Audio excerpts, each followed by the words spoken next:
Oh, hey there. Come on in. We're just about to start. Welcome to My Wife the Dietitian, a fun weekly podcast about nutrition and healthy lifestyle. I'm Rob, and together with my wife Sandra, we invite you to join us on this informative and entertaining journey through the complex world of healthy eating.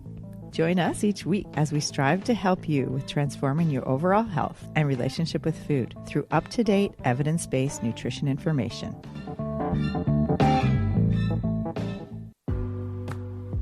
What's your active hobby? People often wonder what that means, but it's just like it sounds. Something you do for fun and keep active doing it. It's a good, sustainable way to keep your body healthy and strong. Your heart, skeleton, and even your brain will especially thank you for kicking it into gear and being active from cradle to grave. It will help delay the grave. On today's show, we're speaking with Dr. Rozalyn Moore, physiotherapist in Baltimore, Maryland. Rozalyn helps women stay active into their senior years with her business, Rekinetic PT. As women, because of our bone mass and like the fact that we can lose the bone mineral and our bone mass, it's even more important to make sure we're doing resistance training and body weight movements as we age. Unfortunately, walking is not enough. Join us for this dynamic and engaging discussion. Enjoying the show? You can help others find it and enjoy it too by giving us a 5-star rating or review. If you feel like reaching out to us with a question or comment, you can send us an email at mywifetherd@gmail.com. And don't forget to visit our website at mywifethedietitian.com, as well as our social media pages. We're on Facebook, Instagram, and YouTube. Enjoy the show. Welcome to My Wife the Dietitian. Hello, Sandra. Hey, Rob. Oh, hey, Sandra. Hey, I just got in from my walk and it was so fun. I'm really excited that we have a special guest on today, Dr. Rozalyn Moore, Kinetic PT, all the way from the East Coast of the U.S., Baltimore. Yeah, she's not actually here with us. Well, let's pretend she is. Yeah, she's here with us. Rozalyn came all the way across the country. So that's how important health is to her, too. She wanted to be here talking to us today in our studio at My Wife the Dietitian. She does ride a bike. Maybe she Rozalyn. rode all the way. Now, there you go. Yeah, so we're talking today about why it's important for women to stay active as they age. So it's like super key for health. And a lot of what we discuss is obviously about food, nutrition, diet, but we are going to go to one of those other important lifestyle factors that we can control, and that is exercise and movement. And we're not talking about like necessarily going to the gym and having that type of exercise. We're talking about like moving daily, just getting off the chair. Exactly. And it's important for everyone to exercise as they age, but there are some specific points specifically for women, especially women going through menopause. So that's sort of what we are gearing the episode conversation about today. So that's what is coming up. Looking forward to hearing what Rozalyn has to say. Absolutely. So stick around. We will be right back with Rozalyn Moore.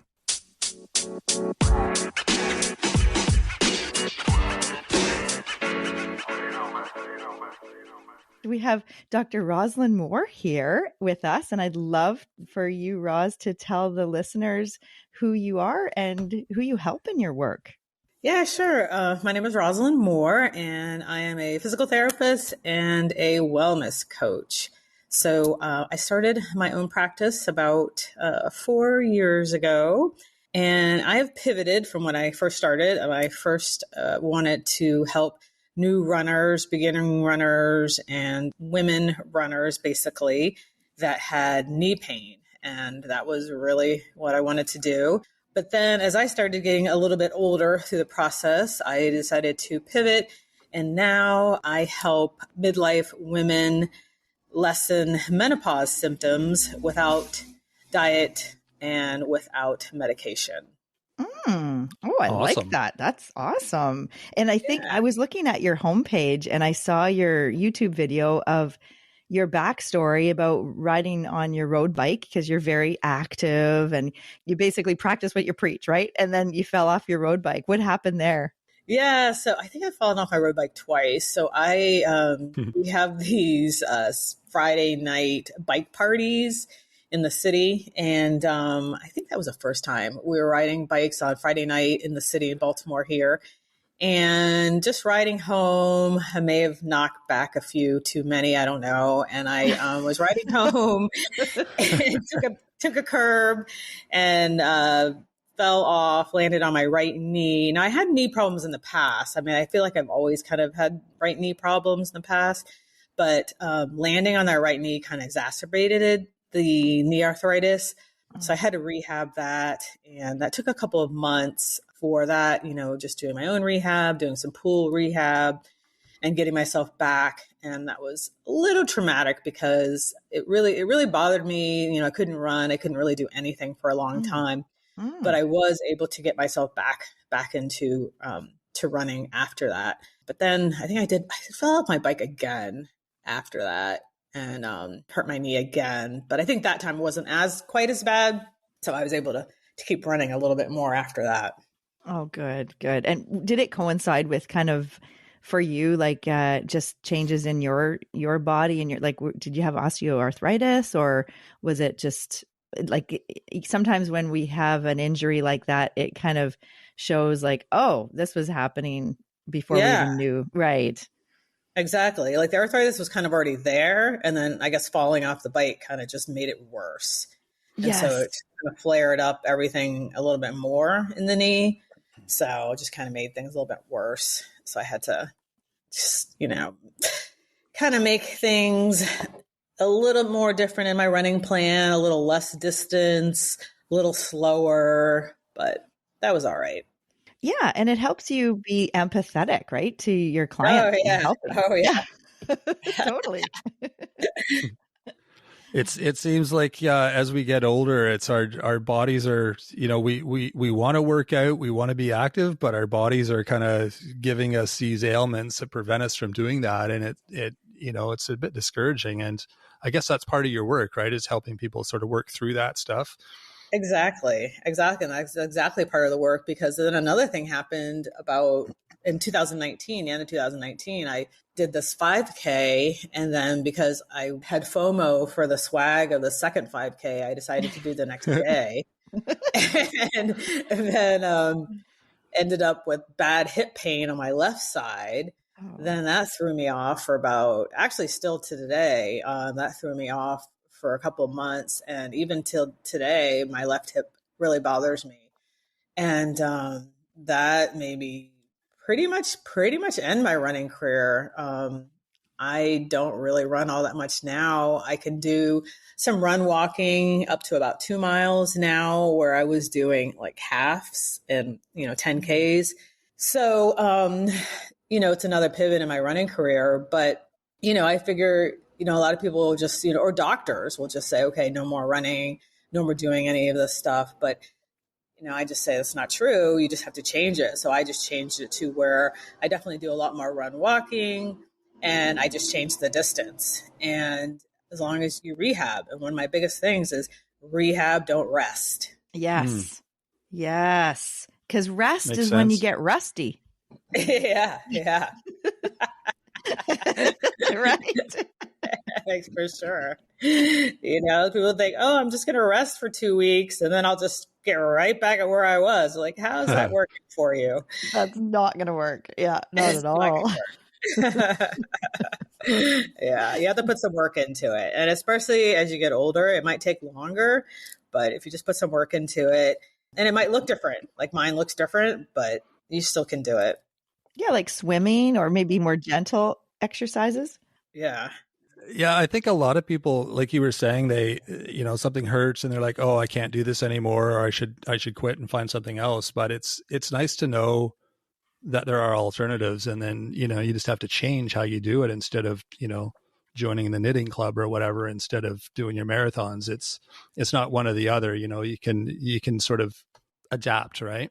Yeah, exactly. Because especially with running, it's so social, and to give it Hmm. up is, that can be really hard for people. So, and it can be just really, really mental. So if you could just get out of your head and say, okay, well, I'm still a runner, but now I'm just going to either do less distance or, not as fast or whatever, change it up or what, but I'm still a runner.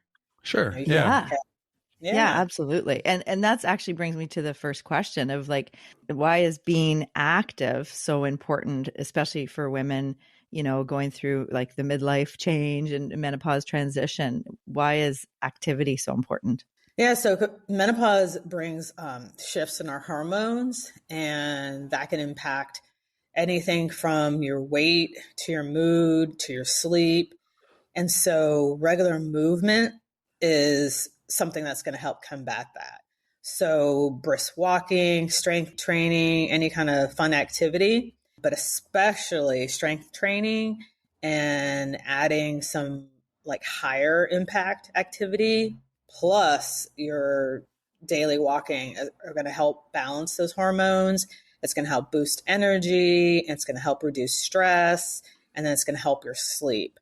And then it's just overall going to, help your health during that time because Totally. it's just such a change happening. Yeah. Yeah. And I see so many people that are still in their, maybe desk job, like a sedentary type of work. And it's even more important for them to move their body because I feel like, it's stressful for the body to be sedentary for long periods. Like that's not how humans evolve. Like we evolved to be running and lifting and Right. and for as people age you think, oh, I gotta slow down, or I'm aging, I can't do as much, but it's actually like you said earlier, it's like it's more important to even do a bit more now. Right. Definitely. Definitely. Oh, And as totally.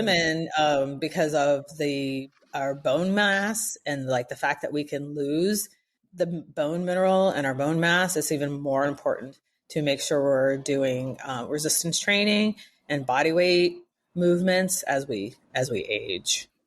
Unfortunately, walking is not enough. Yeah, yeah, not enough to just walking. Yeah. Like, so some sort of weight bearing activity in addition Exactly. to the cardio, right? Exactly. Exactly.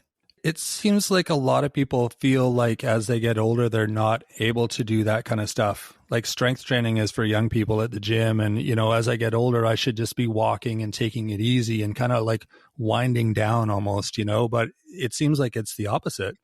It is the opposite because, and it's funny how that thought process is, but it's so the opposite because you're just going to lose your independence as you Yes. Hmm. get older if you don't do that strength training because, there's so many things you still have to do for yourself. And unfortunately, you might end up being more alone as you get older. So you're going to need to do more things for yourself and you're going to need that strength in order to do those things. So, picking up your groceries or putting something into your cabinet or lifting up your laundry basket or even your cat because you're a single cat lady, but whatever it is, like you have to have that strength and squatting down to put something in the cabinet. Those are the things you're going to need to stay independent or to, age in place in your house. So it's really important to make sure that you're doing the mobility, flexibility, plus the strength training. Yeah. Yeah. And I think also like to have an active hobby, so something that actually is fun, that I think that really helps with continuing to do it for the long term. Like if you're doing, even if it's like you said, the Friday night rides, or when you're socially getting together with other people to do something like a class or whatever, that helps, I think, with the just to keep at it. Yeah, because it doesn't have to be just going to a gym. A lot of people think, oh, I'm just going to working out. That means going to a gym. And it doesn't mean going to a gym. I mean, I rarely go to a gym. And, I do a lot of stuff outside. I do a lot of things at my house on my own. And you can find plenty of things to do. But there's also social activities but you have to find something that you like, and because that's the only way you're going to keep it up. So the most, like, whoa, what's the best physical activity to do? It's the one that you like. It's the one that you're going to do. Totally. So Love that. what that is. Yes. The best physical activity is the one that you're going to keep doing every day or like through the week. If you sign up for a gym membership and you hate going to the gym, then how is that going to actually work? Because it's not sustainable. Like, you want to do something that you're going to keep doing, right? Yeah. And just because everybody runs and you think, oh, well, I'm going to run because I've heard that helps me lose weight, but you hate running, then, what's the point? There's absolutely no point in trying to be a runner if you hate running. There's hiking. Yes. There's hiking is just as good. If you're going up and down hills and you're doing uneven terrain, that's like a great thing to do for your balance and your joints.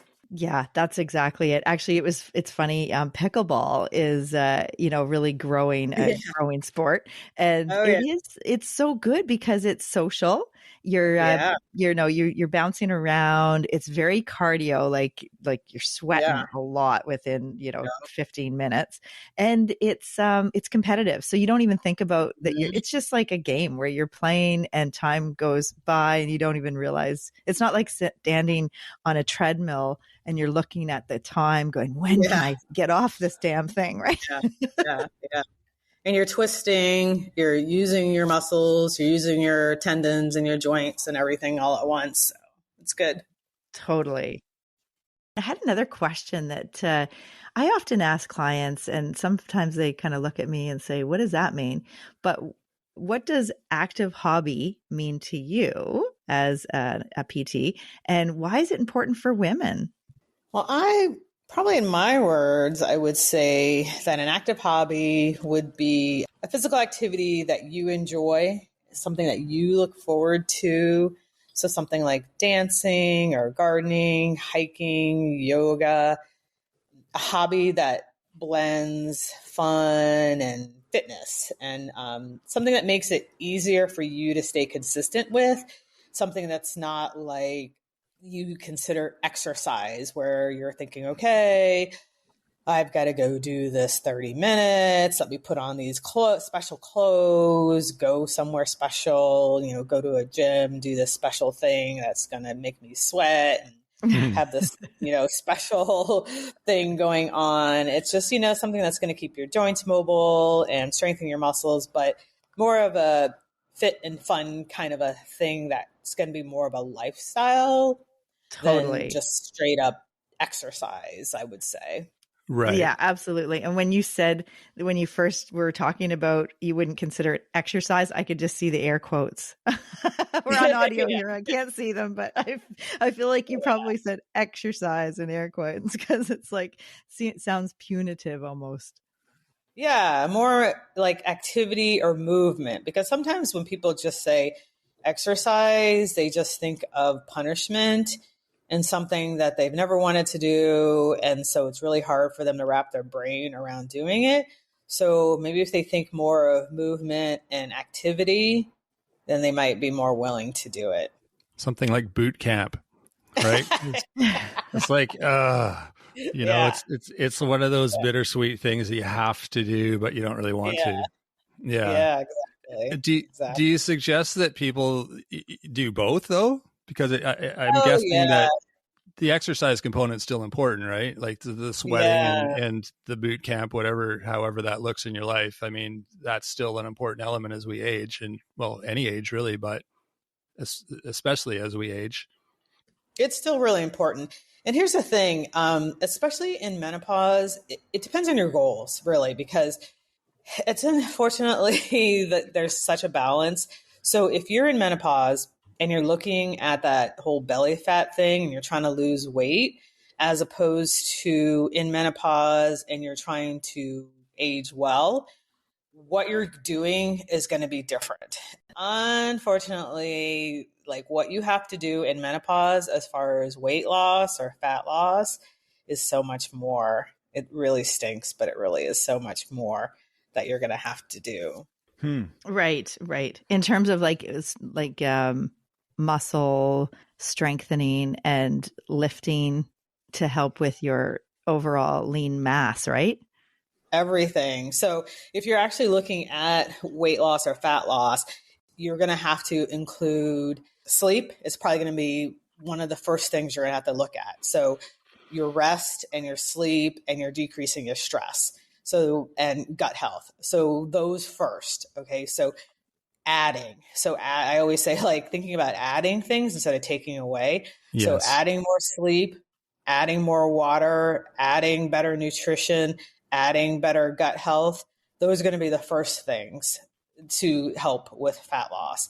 Then adding like daily walking or daily movement. Then you're going to need like HIIT exercise or HIIT type exercise, or kind of like CrossFit type exercise, like twice a week. And then weight training like twice a week. And it sounds like a lot, and it is a lot, unfortunately, because it just is a lot in menopause when it comes to body fat loss. It's changing priorities, though. I think it's totally doable if you prioritize your health and you just say, well, every day, and this is how I look at it, every day I have to do something for my body, for my health, and it might be a cardio activity, or it might be strength training, or it might be just, getting out and raking leaves and going for a walk. But, if you prioritize doing something every single day, then it's just like brushing your teeth. It is doable. But if you've never done it before, you're like, oh my gosh, how am I going to fit all that stuff in? That sounds like a lot of work. And, so it's rearranging your life a little bit to make it happen, and maybe removing some of the things that aren't good for your health. Yeah, exactly. Because another part of it, so you're adding all these things. And then unfortunately in the menopause, now you got to take away some things if you're looking at the body fat. So now you're going to have to take away some of those, like the sugars, a lot of the sugar that you may have been consuming beforehand, some of those not so great for you carbs, and then alcohol is a big one that's going to be a lot more limited in menopause. And that's just kind of the way it is, unfortunately. Oh, totally. I know, it just doesn't work with our metabolism and our hormones anymore as we get older. The sugar, the alcohol, all that. Yeah. And I see a lot of clients that use the alcohol, like basically they're having symptoms through menopause, like anxiety or just not sleeping well. So they're getting the brain fog and hot flushes. And then they end up just like feeling so overwhelmed with all the advice out there and what to do, and the, different information, and end up, I'll just drink wine. It's good for my heart. And then they just kind of munch on their kids, crackers, like whatever, and like, that's just like, helping their cravings. And it's feels good at the time, but then they kick themselves later. And that's actually not helpful. That's not supportive. It's going to feed into the cycle of, the hot flush making it worse, and sleeping worse, and not having energy for exercise. And so there's just so many things that, it's like a vicious cycle almost. And it's about like shifting. I think it's, as you said, like if you think of exercise in your mind as exercise, you feel like it's punitive and it's something you have to do. But if you do something that you enjoy, so if it's social, or if it's, going to a class, or if like you're with your biking, there's a set time, you guys do it together. So it's social, and then people are waiting for you to join. Like, that you're going to let someone down if you don't go. So it's almost got that like, okay, I should go. And it's like accountability almost. So there's so many things that you can do in your life to help you stay on track with moving more. There's also the time. I feel like a lot of women especially have so much pressure with what you're actually doing. And I don't know what that is, where you let other people make you feel bad about what you're doing. So like we were talking before about, running. So, people will try to make you feel bad that you're not continuously running. Like if you walk, well, then you're not a runner, which is total BS, things like that. Right. Or if you're not in the gym for 2 hours, you only do 30 minutes, then that's not a good enough workout. Oh, you only did 30 minutes, what's that? That's not good enough. People always trying to tell other people, what's good enough or what's not good enough, which just is just horrible, and then people will take that to heart and listen to other people, which it's really, really just not great. Because I try to tell people also, like when you're first starting out, because you want it to be a lifestyle and you want it to be a habit, you want it to be something that you're doing every day. Like Rob said, something every day that you might only be 5 minutes. Like seriously, if you've never done it before, start with 5 minutes, but do it every day. Totally. Do it every just single putting your day. shoes on is like the start. Yeah. Do it 7 days a week, because after a while, your brain starts saying, well, I'm an exerciser because I do it every day. And then you can increase your time, because now your body and your mind is going, okay, well, I'm an exerciser. I need to do this every day. And you can increase the time from there. But you have to get into that habit, and your mind has to realize, oh, I'm an exerciser, or I move my body every day. Because sometimes if you go, okay, well, I'm going to do an hour on Monday, and then Wednesday, and then Friday, you kind of lose it, because if you're going to think you're going to do it Monday, Wednesday, Friday, something's going to happen on Wednesday, and then you're going to miss Wednesday, So it doesn't work. The nice thing about exercise too is it's addictive. Once you start, you really like that feeling of what is it, Sandra? Like the chemical release of the dopamine or however it works. But you're like, oh, I like that feeling, so you want to do it the next day. Yeah. So that there's that. Once you get into the rhythm of it, it takes a little bit, but that does kick in eventually, which is a good thing. Yeah. And you can tie it in with self-care. I mean, that if you're moving your body more, you're going to probably sleep better. And maybe you can you treat yourself with a bath, or do something that's like self-care to reward yourself for doing that activity, So it's kind of like, instead of not rewarding yourself with wine or with, treats and stuff, but those supportive activities and then it kind of is a positive cycle where, oh, you are sleeping better and you're moving more and you're feeling better and your body's working better. It feels, the hot flushes are actually helped a little bit. And just with, if you're doing some self-care with mindfulness and meditation and doing some yoga, there's lots of supportive things we can do. And as women, as you said, we have so much. We're feeling so time pressured and stressed that it's really it's important to kind of take those moments and give back to yourself and say, you know what, I deserve this. I can't be anything to anyone else if I don't have my own health. Yeah, because right now, especially in the menopause time, okay, so you might be in your late 40s or early 50s or something. So you might have children. You might have your parents around, you might have a spouse, you're being pulled in all these different directions. So you might only have 30 minutes to do something, and that's okay. That's perfectly fine, but as long as you're doing something. Mm-hmm. And it doesn't have to be about weight loss, for sure. And that's definitely on my platform is nothing I do is about weight loss at all. So I'm more concerned with moving and being heart healthy and being stronger and being independent. And, I feel like a lot of the things that you do, if you are interested in weight loss, that if you do it, that eventually that can happen. But I just want women to really work on the health aspect, your heart aspect first, and not work so much on the aesthetics of everything. Totally. I love that. Yeah, absolutely. I work in long-term care also, and I see the ripple effects of lifetime of dieting and, trying to lose weight, and then you end up losing lean muscle and bone. And when you get to be in your elderly years, you don't have that same reserve to prevent fractures when you fall, or just the independence aspect, just being able to, as you mentioned, lifting your laundry, getting your groceries, just the independence is so key. And the function, muscle for health, know, and not worrying about scale. Like we've done that episode so many times about the scale. The number on the scale means so many different things. And we really want people to be healthy and think of their bone mass. I mean, you don't think of that. It doesn't seem important when you're young. It's like, whatever, that's going to happen way down the line, but it doesn't have to happen. It starts at like 35. We start losing our bone mass, and it gets increasingly worse, 65, and then 80. It's like, I think it's like 65% gone after like age 80. And then, you know, your fall risk and then fracture risk is so much higher. Who wants to go through that?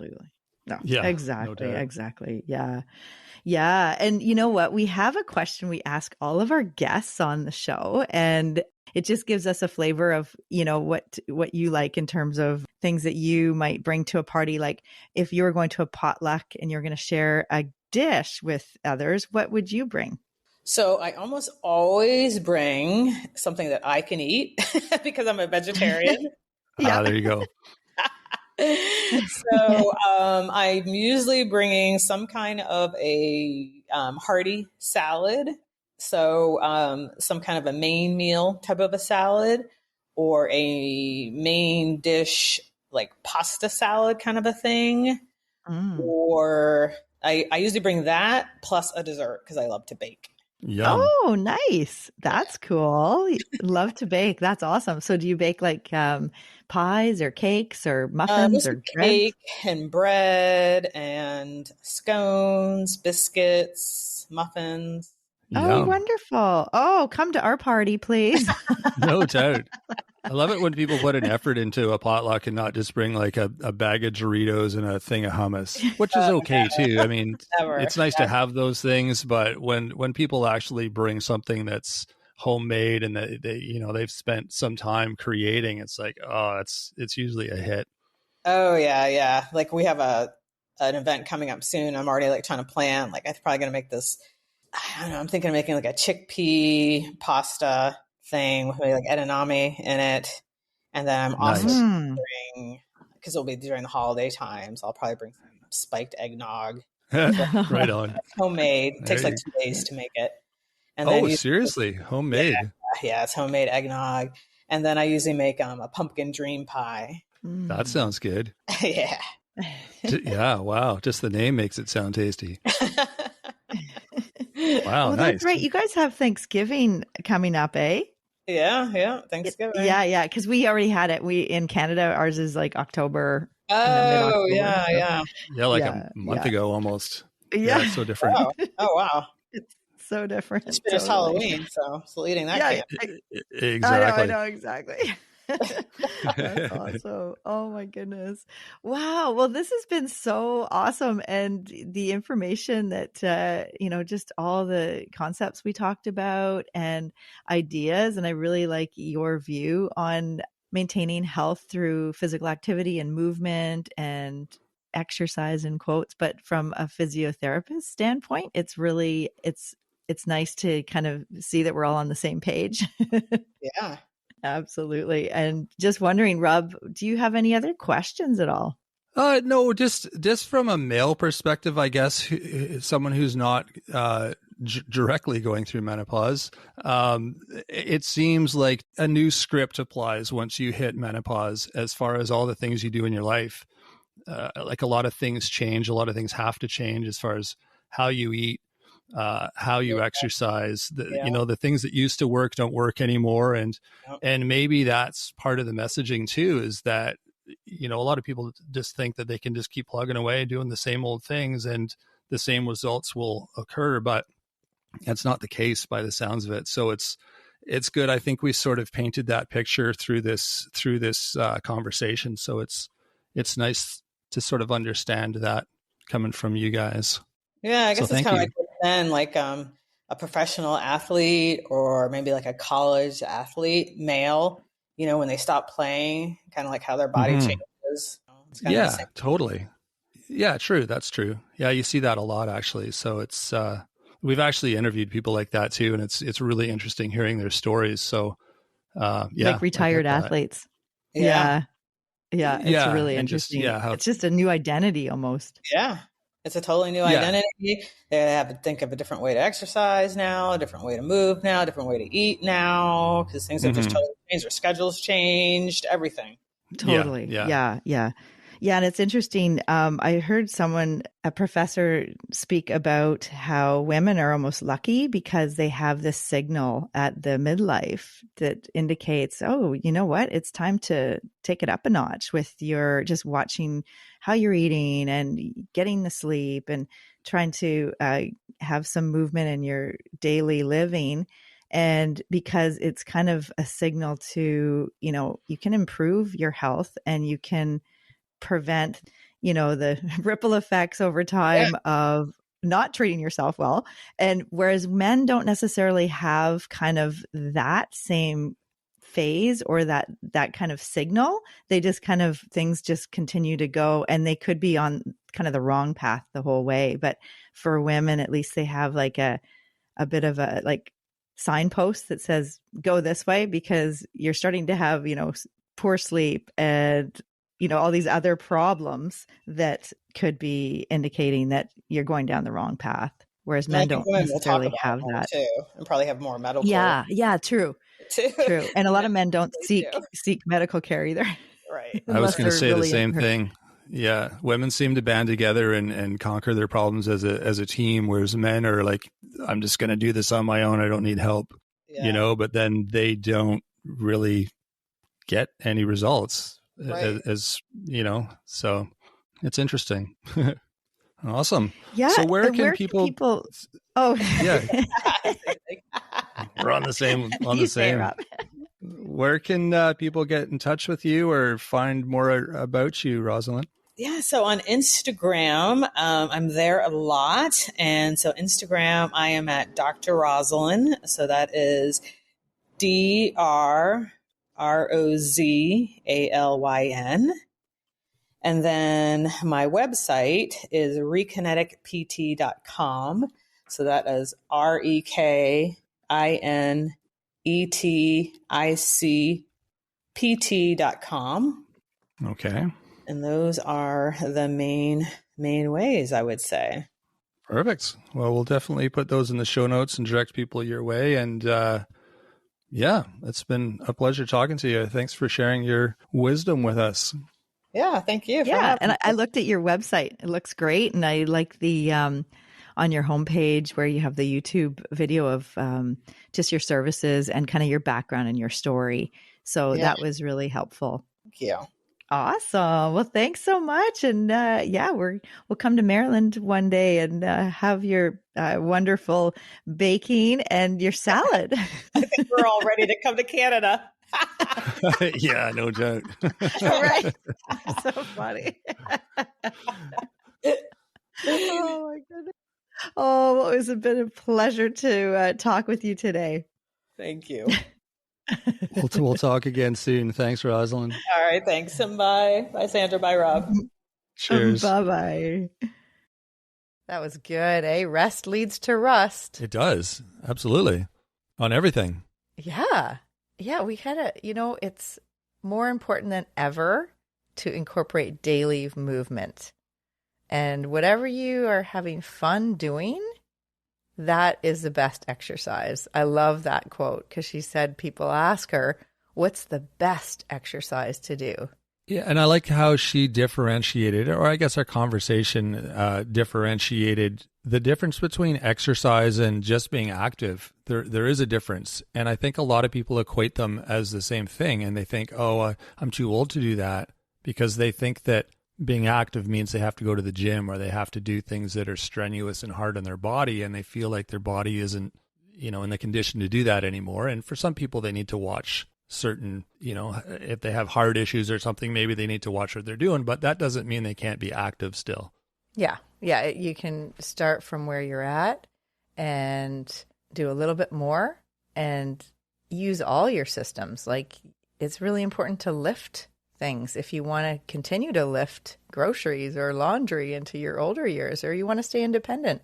It's really important to maintain your lean muscle and your skeleton for those times that if you trip and fall, we want you to be able to get back up. Exactly. Yeah, we're not trying to, win any, weightlifting competitions or anything like that. It's just about getting through your day in being comfortable in your body, being able to, like Sandra said, lift your groceries and get in and out of your car without assistance. Mm-hmm. Those things keep you independent. So they all require muscle and just keeping yourself in shape. Yeah, that's why it's so good to have an active hobby. So something that is fun, that you like to do, and you will keep doing it. Mm-hmm. Yeah. If it's not fun, it's hard to keep doing it. Exactly. There you go. So check out her website, Rozalyn's website. What's the address for that, Sandra? Rekineticpt.com, I think. Yeah, we'll have those links in the show notes. And she also said she's on Instagram as well, so make sure you look for her there. I'm sure she's got some amazing tips, and she sounds like a lot of fun. So I bet her Instagram has got some fun stuff on it too. So make sure to check those out. If you want more information about what we do, you can visit us at mywifethedietitian.com. You can send us your questions as well. If you'd like us to discuss a certain topic, we're more than happy to do that. You can email us at mywifetherd@gmail.com. You can sign up for a newsletter on our website as well. That's a weekly newsletter that's free that we do. There's lots of good information in that, some recipes, some weekly tips, some links to different things. So that's something else you can look into on the website. You can also find us on social media. We're on Facebook, Instagram, and YouTube. Don't forget to rate and review the show. That's super helpful. Leave us a comment on the social media pages too if you want. That's always fun to read those. And share with your friends. That's a great way to get the podcast out to more people and getting more people healthy and eating well. So that is it for now. We will be back on Wednesday with Nutrition Nuggets. So until then, have a great week, everyone. Thanks for joining us today on My Wife the Dietitian. If you like what you heard, don't be shy. Leave us a comment or review, and be sure to share our podcast with your friends. If you'd like to hear more, hit that subscribe button. You can also follow us on our social media pages for updates, episode trailers, and other odds and ends. For more info and links on what we discussed on today's episode, check the show notes. We'll be back next week with another informative and fun-filled episode.